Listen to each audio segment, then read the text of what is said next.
आज से कुछ हज़ार साल पहले की बात है। इंसान का काम सिर्फ सरवाइव करना होता था, या तो फिर जंगली जानवरों से या फिर खाने के लिए, किसी का शिकार करके खाने के लिए। लेकिन आज का जो टाइम है वो बदल चुका है। आज टेक्नोलॉजी ने इतना बदल दिया है कि आज हम ईज़ी चाहते हैं हर चीज़ को, कि हमारे लिए सब कुछ आसान हो जाए, चाहे वो ट्रांसपोर्ट का मामला हो, चाहे कुछ हो। जब इंडस्ट्रियल रेवोल्यूशन आया था तब भी यही हुआ था। जो ट्रेन्स वगैरह थी वो सब हमारी ज़िंदगी को आसान कर रही थी, एक जगह से दूसरी जगह जाना उसको आसान कर रहे थे। लेकिन आज इंफॉर्मेशन रेवोल्यूशन आया, आखिर ये कैसे हमको इजी बना रहा है? ये भी हमें इजी बना रहा है। जब से इंटरनेट आया तब से हमारी ज़िंदगी इतनी आसान हो चुकी है। हम एक जगह बैठ के कहीं भी बात कर सकते हैं, टेक्स्ट कर सकते हैं, हम अपनी फ़ोटोज़ वीडियो शेयर कर सकते हैं। इवन आजकल ऑनलाइन मीटिंग भी हो रही हैं। जब से कोविड आया तब से ये सब चीज़ें एक रेवोल्यूशन की तरह बनी हैं। लेकिन इन सब में एक बड़ा रेवोल्यूशन जो आया वो है क्रिप्टो करेंसीज का, ब्लॉकचेन का। आखिर ये ब्लॉकचेन है कि आखिर ये सब क्या चीज़ें हैं, हम बात करेंगे इस वीडियो में। मैं हरनूर सिंह और आप सबका स्वागत है मेरे चैनल पे। Bitcoin is a candidate.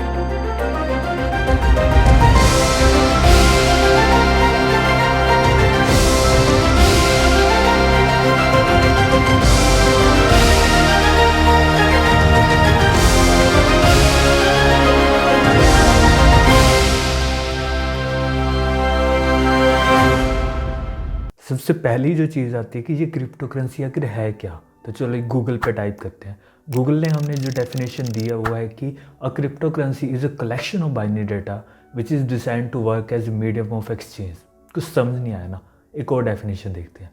कहते हैं क्रिप्टो करेंसी एक डिजिटल पेमेंट सिस्टम है जो बैंक पे रिलाई नहीं होता किसी भी ट्रांजेक्शन को वेरीफाई करने के लिए, और ये पीयर टू पीयर सिस्टम होता है जो इनेबल करता है कहीं भी आप पेमेंट रिसीव करनी है, सेंड करनी है।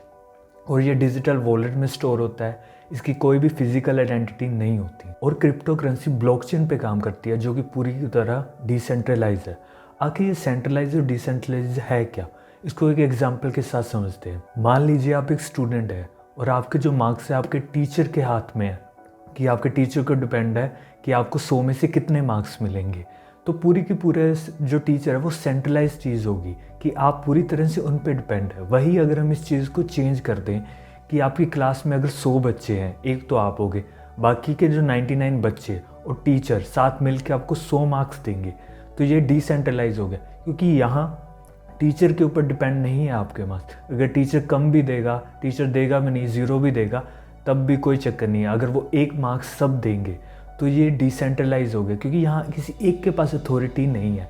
और यही चीज़ होती है ब्लॉकचेन डिसेंट्रलाइज में। ब्लॉकचेन के अंदर यही चीज़ मेन रहती है कि ब्लॉक और चेन, बहुत सारे ब्लॉक्स होते हैं, उनकी एक चेन होती है। जैसे कि person A wants to make a change in the blockchain, कि जो एक पर्सन है उसने एक ब्लॉकचेन में चेंज करना चाहा और एक न्यू ब्लॉक क्रिएट हुआ। उसके बाद जब वो न्यू ब्लॉक अलग अलग कंप्यूटर पे डिस्ट्रीब्यूट होगा एंड देन वो सब कंप्यूटर उसको अप्रूव करेंगे, एंड जो न्यू ब्लॉक होगा वो एक चेन में चला जाएगा, इसीलिए इसको ब्लॉकचेन कहा जाता है। और ये कभी भी अनडन नहीं किया जा सकता, इसको रिवर्स नहीं किया जा सकता। जो एक बार हो गया सो हो गया। अब बात आती है कि ब्लॉकचेन को कहाँ कहाँ यूज़ किया जा सकता है। जो सबसे पहली चीज़ है, ब्लॉकचेन को पेमेंट सिस्टम में यूज़ किया जा सकता है कि एक जगह से दूसरी जगह पेमेंट भेजनी बिल्कुल सिक्योर तरीके से। दूसरी चीज़ ये है कि हेल्थ केयर सेक्टर में भी इसको यूज़ किया जा सकता है। जैसे कि जो मेडिकल रिकॉर्ड होते हैं, जो बहुत सारे टेस्ट वगैरह होते हैं, जो भी रिकॉर्ड होते हैं, उनको सिक्योर करने के लिए भी इसका यूज़ किया जा सकता है। जैसे कि आपने बहुत सारी न्यूज़ पढ़ी होंगी कोविड के टाइम में, कि बहुत सारे ऐसे हॉस्पिटल है जहाँ पे साइबर अटैक हुआ और वहाँ के जो टेस्ट हुए थे कोविड के उसको डिलीट कर दिया गया, जिससे कि बहुत बड़ी दिक्कत आ सकती है।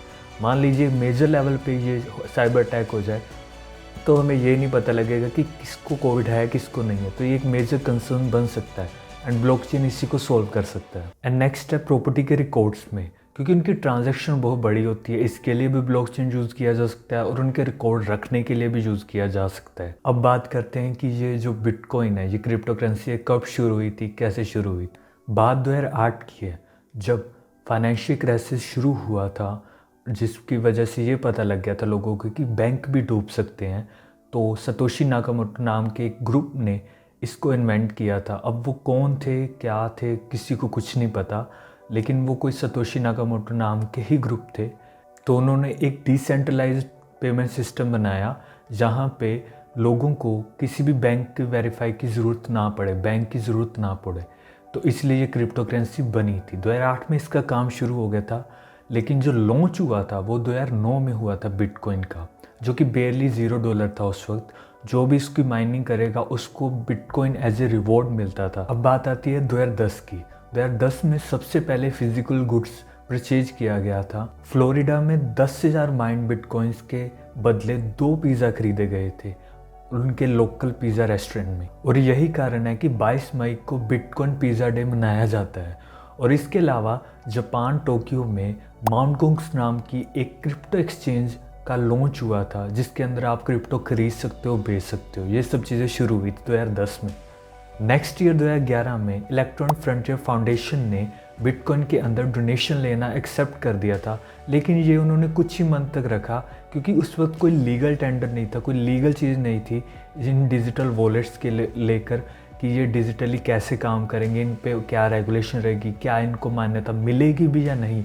तो इन्होंने बहुत जल्द पीछे अपना कदम ले लिया। और फरवरी 2011 में बिटकॉइन पहली बार $1 पर पहुंच गया था, जिसके बाद ये लगा कि हाँ यार ये और आगे जाएगा, और ये वही हुआ। ये $30 तक पहुंच गया, लेकिन साल के एंड होते होते ये $5 से भी नीचे रह गया। कोई नहीं बता सकता ऐसा क्यों हुआ। इसीलिए तब लोगों को दिखने लगे कि ये बहुत ही वोलेटाइल है, कभी भी ऊपर जा सकता है, कभी भी नीचे जा सकता है। और उसी साल एक और कॉइन लॉन्च हुआ था, लाइट कॉइन, जो कि दूसरा कॉइन था इसके बाद। और ये कॉइन गूगल के एक फॉर्मर एम्प्लॉय चार्ली ली ने लॉन्च किया था। और 2012 के क्रिप्टो वर्ल्ड में इतना कुछ खास हुआ नहीं, लेकिन एक पियर कॉइन नाम का कॉइन ज़रूर लॉन्च हुआ था, जो कि सनी किंग नाम के एक बंदे ने लॉन्च किया था। 2013 सबसे मेन साल रहा क्रिप्टो के लिए बिटकॉइन को लेकर, क्योंकि ये वही टाइम था जब क्रिप्टो $30 से शुरू हुआ था और $1100 तक पहुंच गया था इस साल के अंदर। क्योंकि इस साल में EFF है, जो इलेक्ट्रॉनिक फ्रंटियर फाउंडेशन है, उन्होंने फिर से बिटकॉइन के अंदर पेमेंट एक्सेप्ट करना शुरू कर दिया था। और ये इतना बड़ा कि इसके अंदर जो बिटकॉइन का मार्केट कैप था वो फर्स्ट टाइम $1 बिलियन तक पहुंच गया। और इसी कारण जो फर्स्ट बिटकॉइन ATM है वो वैनक्यूवर में लॉन्च हुआ था इसी साल के, जिसमें आप कैश को बिटकॉइन के अंदर ट्रांसफ़र कर सकते थे, उसको तब्दील कर सकते थे। $1100 तक पहुंच के ये $770 तक 2014 की स्टार्टिंग में, यानी 1 जनवरी 2014 को वहाँ रुका था।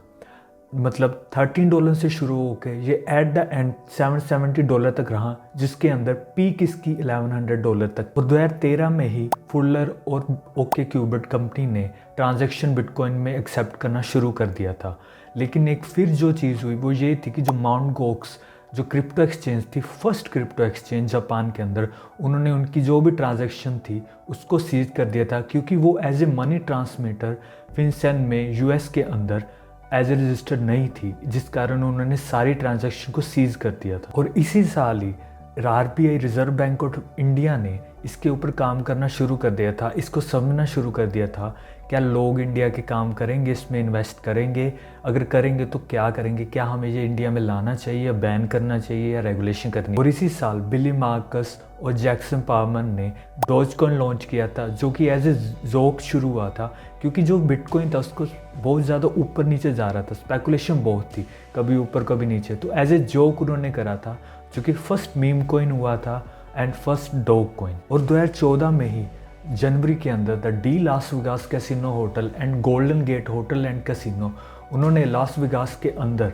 बिटकॉइन को ट्रांजैक्शन के रूप में यूज़ करना शुरू कर दिया था, एक्सेप्ट करना शुरू कर दिया था। फरवरी 2014 में माउंट गोक्स जो फर्स्ट क्रिप्टो एक्सचेंज थी, उन्होंने बैंकरप्सी फाइल कर दी थी, जब उनके 7,44,000 बिटकॉइन चोरी हो गए थे, क्योंकि उन्होंने कहा था कि साइबर अटैक हुआ है हम पे, जिस वजह से उन्होंने अपनी जो क्रिप्टो एक्सचेंज है वो बंद कर दी। और 13 मार्च 2014 को वॉरेन बफेट, जो दुनिया के सबसे बड़े इन्वेस्टर कहे जाते हैं, उन्होंने बिटकॉइन को एक मिराज घोषित कर दिया था। मिराज वही जो दूर से दिखने में होता है लेकिन एक्चुअल में नहीं होता।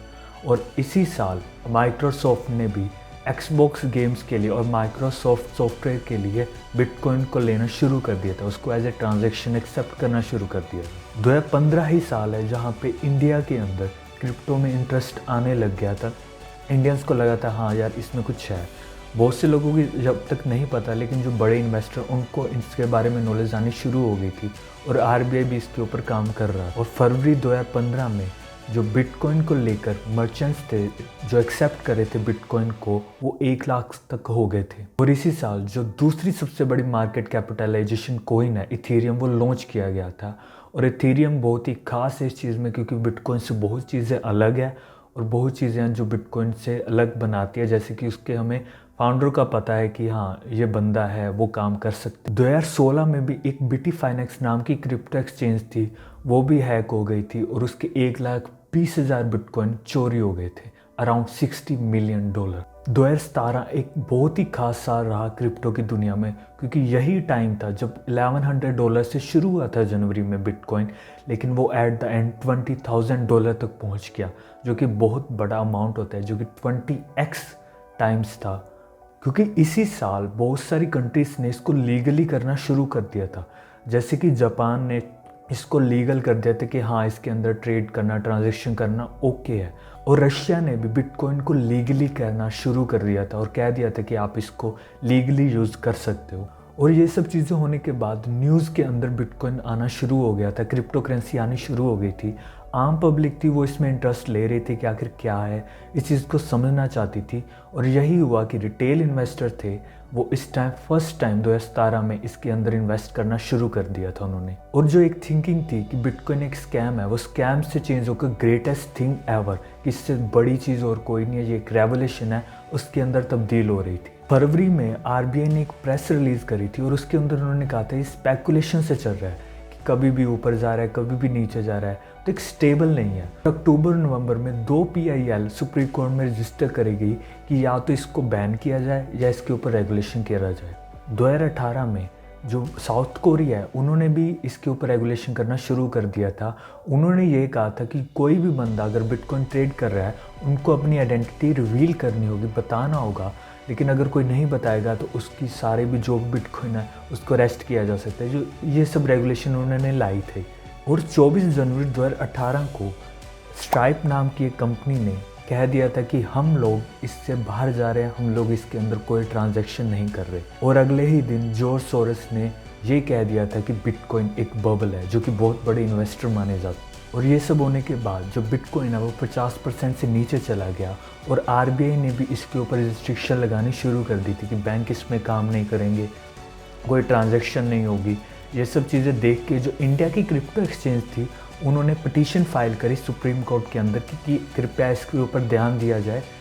और एक और जो चीज़ 2019 में होगी वो ये थी कि एक क्रिप्टो एक्सचेंज थी न्यूजीलैंड के क्रिप्टोपिया, उसके अराउंड $16 मिलियन स्टॉल कर लिए थे क्रिप्टो करेंसीज के अंदर। और इस वजह से जो आजकल की क्रिप्टो एक्सचेंज है वो अपनी सिक्योरिटी को बहुत ज़्यादा महत्व देते हैं, क्योंकि ऑलरेडी बहुत सारी क्रिप्टो एक्सचेंज, चाहे वो माउंट गोक्स थी, चाहे वो बिटफाइनेक्स थी, अब ये क्रिप्टोपिया, ये सारी हैक हो चुकी है। 2020 एक रेवोल्यूशन ईयर रहा क्योंकि इस वक्त एक तो कोविड-19 आ गया, सब कुछ ऑनलाइन आ गया और इसी वक्त क्रिप्टो करेंसी का जो भूत था वो लोगों के ऊपर चढ़ने लग गया, लोग देखने लगे। क्योंकि इस टाइम में जो सुप्रीम कोर्ट है उसने ये कह दिया था कि जो आरबीआई ने रिस्ट्रिक्शन लगाई है या फिर इसको अनकॉन्स्टिट्यूशन कहना गलत है, क्योंकि ये एक राइट है और इसको इलीगल नहीं किया जा सकता। उन्होंने ये कहा कि क्रिप्टो करेंसी पे रेगुलेशन लाना ज़रूरी है लेकिन इसको इलीगल करना गलत है। और अक्टूबर 2020 में पेपाल ने भी इसके अंदर बाय और सेल का ऑप्शन दे दिया था कि आप खरीद सकते हो या बेच सकते हो बिटकॉइन को। और उसके बाद 2021 एक बहुत बड़ा साल रहा क्रिप्टो वर्ल्ड में, बहुत ही बड़ा, क्योंकि इसके अंदर जो क्रिप्टो का मार्केट था वो बहुत ऊपर चला गया। इलॉन मस्क ने ट्वीट किया था कि वो $1.5 बिलियन तक के बिटकॉइन खरीदेंगे टेस्ला के अंदर, ताकि वो कोई भी टेस्ला खरीद सकता है उसके अंदर।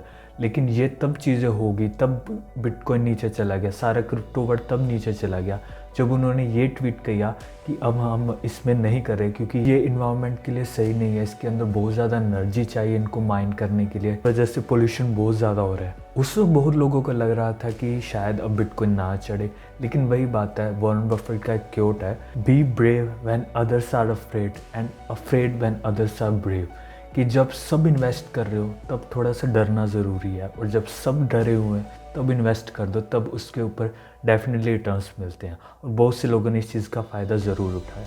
लेकिन कहानी यही नहीं ख़त्म होती क्रिप्टो करेंसी की, कि क्रिप्टो करेंसी जैसे जैसे आगे बढ़ रहा था तभी इंडिया ने रेगुलेशन लाना शुरू करा था, और इंडिया ने कहा था कि हम लोग इसके ऊपर काम करेंगे, देखेंगे विंटर सेशन के अंदर इसके अंदर चीज़ें तब्दील करेंगे। तो लोगों को लगा शायद बैन ना हो जाए, तो इस वजह से जो मार्केट था क्रिप्टो का वो बहुत ही नीचे चला गया। लेकिन ये चीज़ आपको देखनी चाहिए थी कि जो इंटरनेशनल थे जैसे कि बाइनेंस ऐप थे वो इतने ज़्यादा नीचे नहीं गए, क्योंकि वो इंटरनेशनली ऑपरेट करते हैं, और जो इंडियन क्रिप्टो एक्सचेंज थी उनके अंदर नीचे चले गए थे, क्योंकि वो मेनली इंडियंस की इन्वेस्टमेंट के ऊपर चलते हैं। तो और इसी साल 2021 में दुनिया का सबसे लार्जेस्ट बिटकॉइन इवेंट हुआ था मियामी के अंदर, जो कि अराउंड 15,000 बिटकॉइन एंथुसियास्ट्स आए थे वहाँ पे। और इसी साल एक और चीज़ हुई थी कि चाइना ने क्रिप्टो करेंसी के ऊपर, बिटकॉइन के ऊपर पूरी तरह से बैन लगा दिया और इसकी माइनिंग को रोकना शुरू कर दिया। जहाँ पर पहले माइनिंग बहुत ज़्यादा हो रही थी जिस देश में, उस देश के अंदर बैन करना इसके लिए भी बहुत मायने रखते कि आज जो अभी टाइम चल रहा है वो क्रिप्टो थोड़ा सा डाउन नीचे चल रहा है। और 31 दिसंबर 2021 को जो क्रिप्टो का मार्केट था, जो कि बिटकॉइन था मेनली, वो 38,43,155 रुपीज़ पे आकर स्टॉप हुआ था। बहुत से लोगों को लग रहा था कि ये 1 करोड़ पे जाएगा, क्योंकि ये ऑलरेडी 50 लाख 40 लाख तक जा चुका है। तो लोगों को लगता है 2021 के एंड तक इस तरह जाएगा, लेकिन प्रेडिक्शन कभी भी ट्रू नहीं होती। कहा जाता है कि 99% जो प्रेडिक्शन होती हैं फ्यूचर को लेकर वो ट्रू नहीं होती। तो इसके लिए आप प्रेडिक्ट नहीं कर सकते कि क्या फ्यूचर रहेगा क्या नहीं, लेकिन आपको ये चीज़ ज़रूर याद रखनी चाहिए कि इंटरनेट के लोग बारे में यही बोलते थे। तो दोनों चीज़ हैं, दोनों वे हैं, क्या सही होगा क्या गलत कोई कुछ नहीं कह सकता। आपको अपनी खुद की रिसर्च करनी चाहिए कि हाँ यार ये चीज़ें आगे में रेवोल्यूशनरी बन सकती है या नहीं। तो आने वाले टाइम में ही पता लगेगा। कई कॉइन्स हैं जो शॉर्ट टर्म के लिए अच्छे हैं, जैसे कि शिबा इनू, वो बहुत वॉलेटाइल है, कभी ऊपर जाता है कभी नीचे जाता है। तो कुछ कॉइन्स हैं जो लॉन्ग टर्म के लिए अच्छे हैं, लेकिन मैं कभी भी रेकमेंड नहीं करूँगा कि आप बिना कोई स्टडी करे, बिना कुछ देखे किसी भी कॉइन में इन्वेस्ट करें।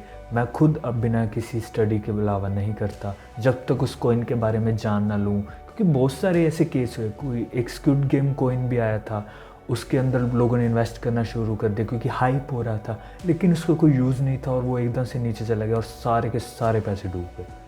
एट द एंड यही कहूँगा कि जो चीज़ें हमारी को ईजी बनाती है, इंटरनेट ने हमें ईजी करा था, इसीलिए इंटरनेट चला था।